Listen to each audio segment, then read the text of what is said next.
सब भाइयों को राम राम। आज हम जो है मोह के बारे में बात करेंगे। मोह लोभ ये क्या होते हैं, कैसे उठते हैं। एक प्रसंग आता है, भगवान श्री राम, लक्ष्मण, सीता जब वन में थे, अरण्य कांड में, कि एक बार वन में शूर्पणखा आ जाती है।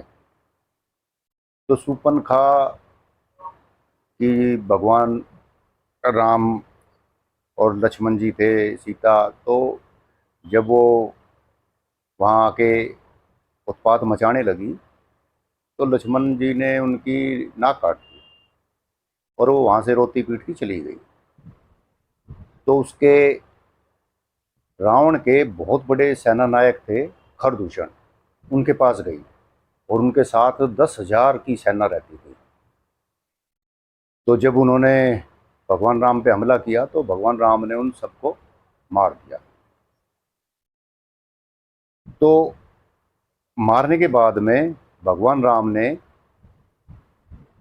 अग्नि का आह्वान किया और माँ सीता को उन्होंने अग्नि के हवाले कर दिया, क्योंकि अग्नि सबसे पवित्र होती है, सबको पवित्र कर देती है। और उस टाइम पे ये बात लक्ष्मण को भी नहीं मालूम थी। लक्ष्मण को किसी बहाने जो है वन में भेज दिया था, लकड़ी लाने के लिए या किसी भी बहाने से, तो लक्ष्मण वहाँ मौजूद नहीं थे। और माँ सीता को जब अग्नि में प्रवेश करा दिया तो उसमें से माँ सीता खुद जगदम्बे का रूप है और उनकी छाया उस अग्नि से बाहर आती है।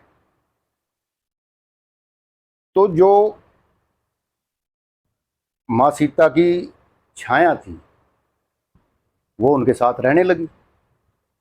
फिर जब रावण माँ सीता को उठाने के लिए, उनको चुराने के लिए उन्होंने जो भी विचार करे, तो उन्होंने एक राक्षस मारीच नाम के को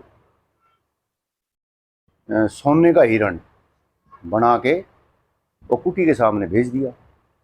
तो वहाँ के वो विचरने लगा तो माँ सीता कहने लगी, अब ये हिरण चाहिए मुझे, सोने का, ये कितना सुंदर है।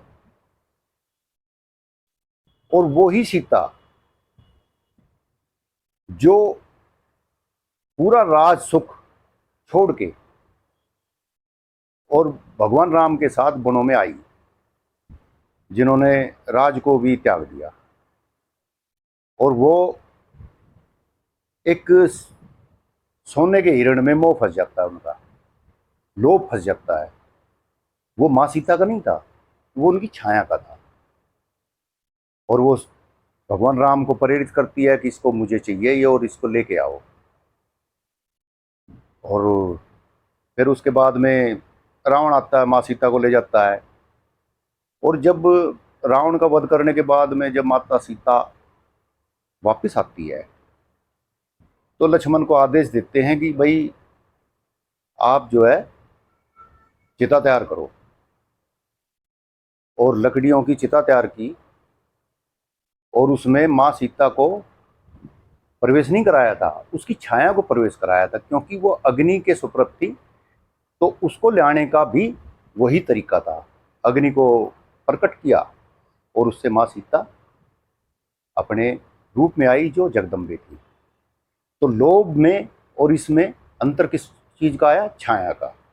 अब वो छाया है क्या चीज़? अब जैसे हमारे मन और बुद्धि से ऊपर है चित्त। चित्त बोल दें तो आत्मा, उस पर किसी का आरोप तो लगता नहीं है, ना वो पाप की भागीदार है ना किसी के पुण्य की भागीदार है, ना वो जड़ती है, ना कोई मार सकता है उसको, ना डबो सकता है।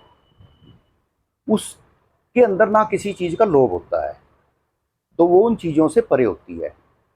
तो वही वहाँ भगवान श्री राम ने और माँ सीता ने ये प्रकट करके दिखाया था, ये समझाने के लिए जनमानस को। और कोई समझे ना समझे वो अपनी अपनी समझ की बात होती है। लेकिन असल चीज़ ये है कि ये शरीर तो नश्वर है, ख़त्म हो जाएगा, लेकिन आत्मा ख़त्म नहीं होती। तो ये शरीर एक तरह से वो समझो कि उस आत्मा की छाया है। लेकिन मन बुद्धि से इसको चलाते हैं, तो इसमें लोभ भी है और पाप भी है, पुण्य भी है। वो आपने मन बुद्धि से चलाना है। लेकिन चित्त पे कभी भी कोई आवेश नहीं लगता, कोई आरोप नहीं लगता। तो ये बात मैं मोह और लोभ के बारे में ये छोटी सी वीडियो बनाई है। तो आप अपने से देखो, समझो, और अपने मोह और लोभ से, इन चीज़ों से बचो, क्योंकि यही सबसे बड़ा विनाश करता है हमारा, हमारे विवेक को भी हर लिखता है।